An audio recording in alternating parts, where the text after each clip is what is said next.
Malam itu ada seorang wanita yang baru pulang kerja, dia bernama Jiyong. Dan tadinya Jiyong akan pulang menaiki taksi yang Jiyong pesan. Namun, taksi tersebut direbut oleh 3 orang bapak-bapak pecinta slot. Akibatnya Jiyong harus pulang berjalan kaki di malam itu. Ya karena di jalur itu sudah tidak ada lagi taksi yang akan melintas. Lalu tiba-tiba Jiyong ditawari tumpangan oleh pemuda tampan bernama Dusik. Dia menawarkan tumpangannya secara cuma-cuma untuk Jiyong.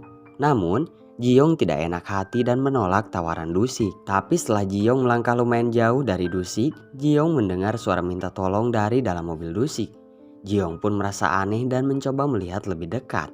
Dan setelah melihat isi dari mobil Dusik, Jiyong sangat kaget ketika melihat ada mayat di sana. Lalu tiba-tiba Jiyong dikagetkan Dusik yang tiba-tiba muncul dari balik gantungan baju. Dan inilah yang terjadi.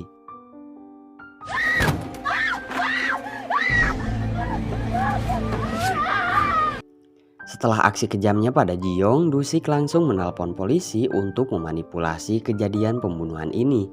Dusik membuat sebuah alibi agar para polisi tidak mencurigainya. 그 새끼들 3명이서 막 돌아가면서 미친 듯이 찔러댔어요. Di sebuah kantor ada gadis tunarungu yang bernama Kyungmi. Dia bekerja sebagai karyawan khusus untuk melayani para klien yang sama tunarungu juga. Sementara itu di scene lain ada Sojung yang akan pergi melakukan kencan buta hari ini. Sojung tinggal bersama kakaknya yang berprofesi sebagai polisi. Dia bernama Jungtak. Kakaknya ini mengingatkan Sojung agar tidak pulang terlalu malam. Ya karena sekarang di sekitar kota mereka sedang ramai aksi kriminal. Malam harinya Kyungmi pergi menjemput ibunya setelah pulang kerja. Ibu Yungmi juga sama, yaitu mengalami kesulitan dalam bicara. Setelahnya mobil mereka berdua berhenti sejenak di pinggir jalan. Itu karena Ibu Yungmi akan pergi ke suatu toko untuk membeli beberapa kebutuhan mereka. Yungmi pun mengizinkannya. Sekalian Yungmi juga akan memarkirkan mobilnya.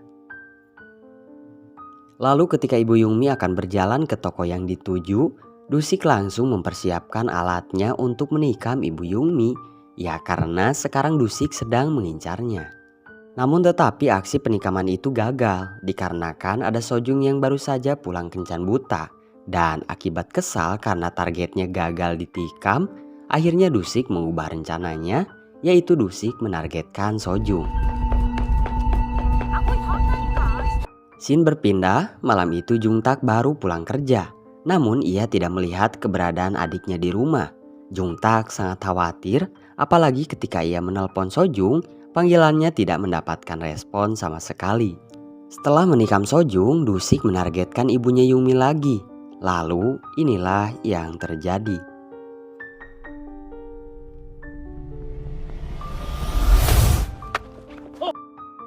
Tapi untungnya aksi Dusik gagal kedua kalinya. Karena di saat itu tiba-tiba Jungtak menabrak Ibu Yungmi. Jungtak meminta maaf pada Ibu Yungmi ini ya karena dia sedang terburu-buru mencari adiknya yang masih belum pulang. Lalu ketika Kyungmi selesai memarkirkan mobilnya dan akan menemui ibunya, dia melihat keanehan dari dalam mobil. Dan dari mobil itu juga ada orang yang melemparkan high heels. Dan ternyata itu adalah Sojung yang sudah lemas karena ditikam beberapa kali. Sojung mencoba minta bantuan Yungmi, namun di saat itu tiba-tiba datang Dusik dan mencoba untuk menghabisi Yungmi juga. Dan Sojung yang melihat itu langsung mencoba membantu Yungmi untuk kabur melarikan diri. Kyungmi terus berlari dan bersembunyi karena dia tahu nyawanya sekarang sedang terancam karena menjadi incaran seorang pembunuh gila.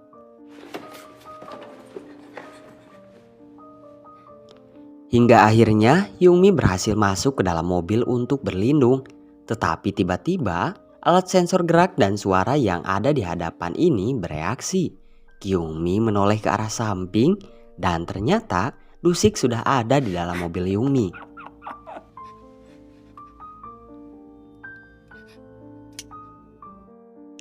Dusik memerintahkan Yungmi agar melajukan mobilnya dan menuju ke arah si ibu. Namun karena takut ibunya ikut celaka, akhirnya Yungmi melakukan perlawanan pada Dusik, yaitu Yungmi mengendarai mobilnya dengan ugal Dan itu membuat Dusik yang tidak memakai sabuk pengaman terbanting-banting di dalam mobil Yungmi.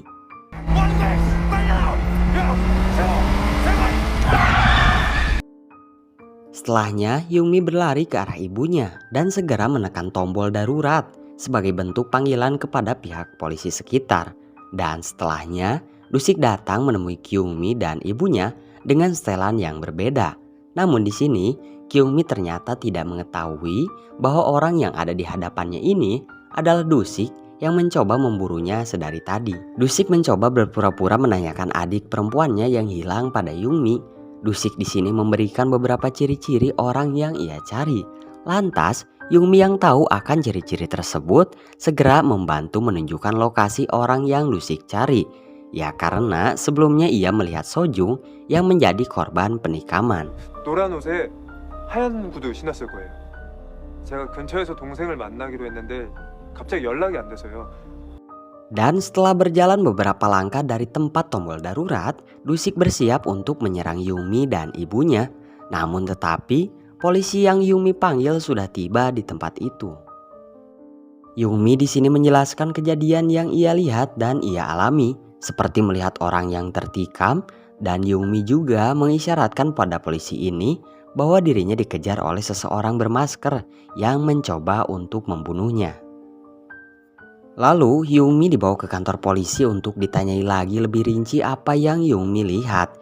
Tapi ketika Yungmi sedang diajukan beberapa pertanyaan oleh polisi, Dusik memotong pertanyaan polisi itu yang mengakibatkan orang tua di sebelahnya marah dan mengajak Dusik untuk bertarung.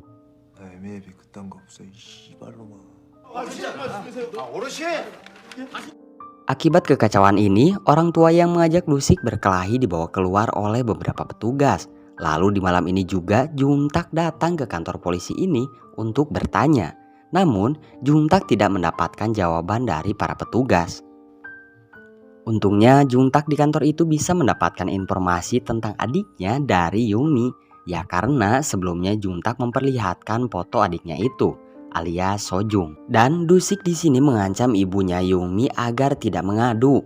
Karena jika ibu Yungmi mengadu, maka nyawa anaknya akan terancam. Setelah ancaman itu, Dusik mengeluarkan pisaunya di hadapan ibu Yungmi. Dan lalu inilah yang terjadi. 한참 재밌었는데 그 새끼가 나야 네 동생 수신 놈.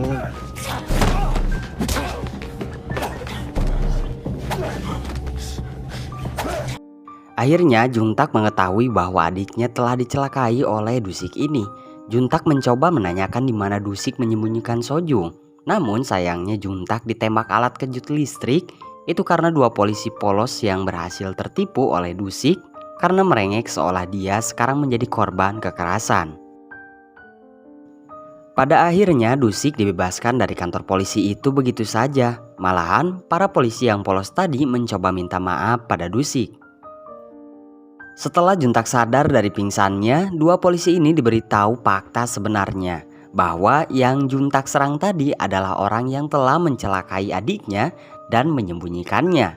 Lantas, karena merasa bersalah, dua polisi ini berjanji akan segera mencari Sojung adik Juntak dan akan meringkus Dusik. Di dalam rumah Yungmi terdapat banyak alat sensor pendeteksi suara, berupa bentuk lampu yang akan menyala jika mendeteksi ada pergerakan atau suara. Tiba-tiba malam itu semua sensor mulai menunjukkan ada pergerakan, serta pintu di rumah Yungmi ada yang berusaha membukanya. Dan ternyata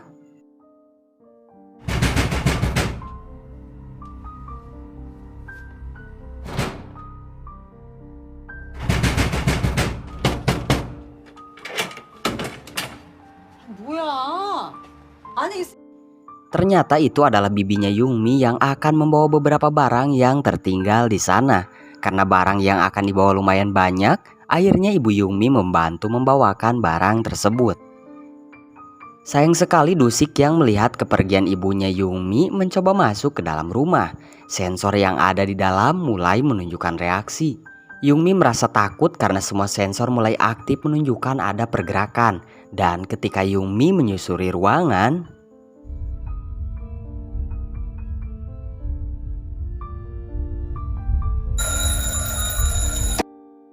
Setelahnya Dusik mulai menyabotase semua alat sensor supaya tidak berfungsi. Dan ketika Yungmi sedang ingin mengirimkan pesan pada Juntak, dia menyadari keanehan kenapa hanya satu sensornya saja yang menunjukkan reaksi. Dan ternyata inilah yang terjadi.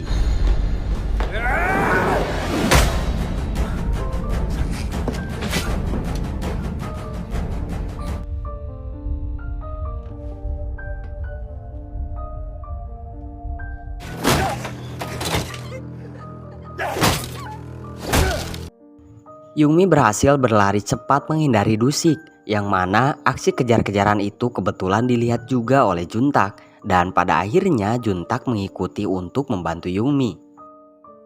Sayang sekali Yungmi berhenti di jalan yang buntu. Ketika Yungmi mulai ketakutan, untung saja Juntak datang saat itu. Juntak di sini memaksa Dusik untuk memberikan informasi keberadaan adiknya. Tapi sebelum itu, Dusik mengancam terlebih dahulu pada Juntak supaya tidak menyelamatkan Yungmi. Dengan cara seperti ini.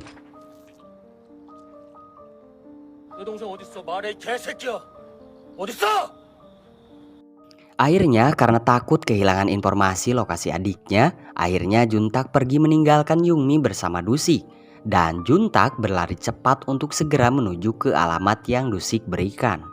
Tetapi sayangnya Juntak ditipu oleh Dusik.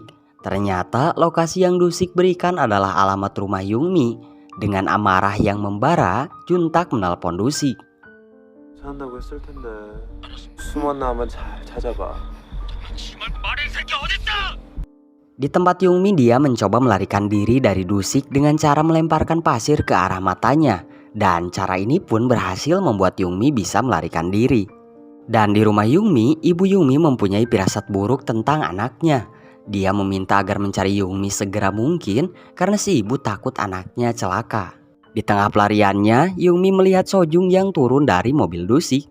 Yungmi memilih untuk menyelamatkan dulu Sojung dengan cara bersembunyi dan menyuruh Sojung untuk menelpon kakaknya. Lalu setelahnya, Yungmi mengorbankan dirinya untuk menjadi umpan supaya Dusik mengejarnya.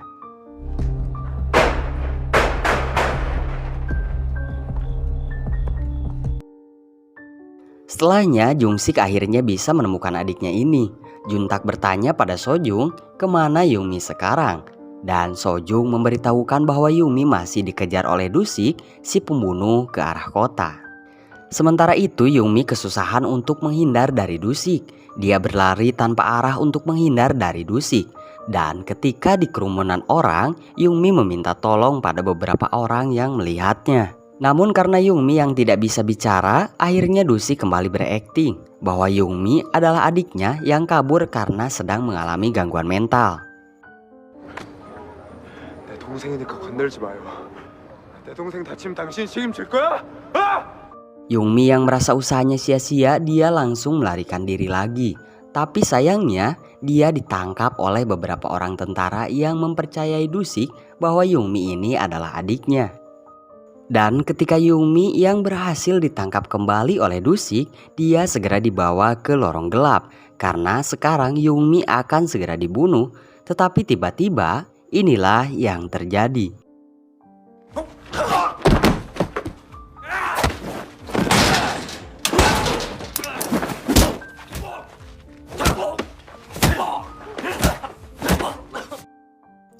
Setelah Juntak menumbangkan Dusik, dia memberitahu Yungmi bahwa Sojung adiknya telah selamat dan sekarang ibu Yungmi juga sedang mencarinya di kerumunan. Dan setelah itu,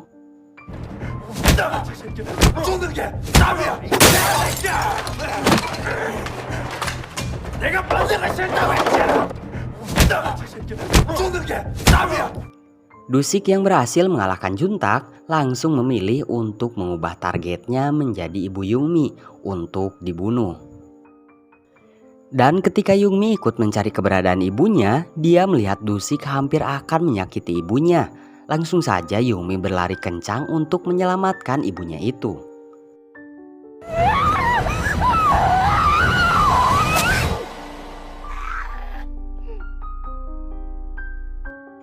Dusik tersenyum pada Yungmi karena Yungmi tidak becus untuk menggunakan pisau. Tapi ternyata Yungmi itu sengaja tidak menusuk Dusik. dia memilih mengorbankan dirinya agar semua orang memojokkan Dusik sebagai pembunuh.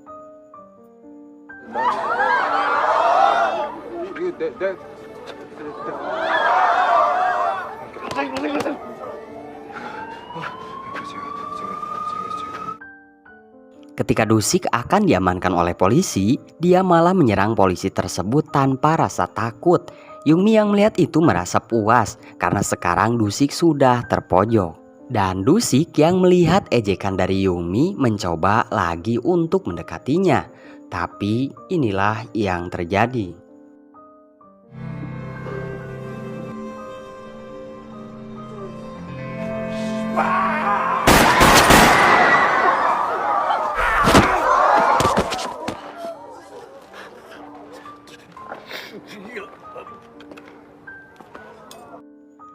Nah, jadi itu dia gengs untuk alur cerita filmnya. Semoga kalian semua bisa suka apa yang saya upload ini.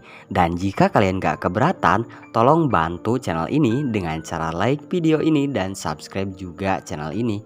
Jangan lupa ya, nyalakan juga tombol notifikasinya. Oke, see you next time. Bye-bye.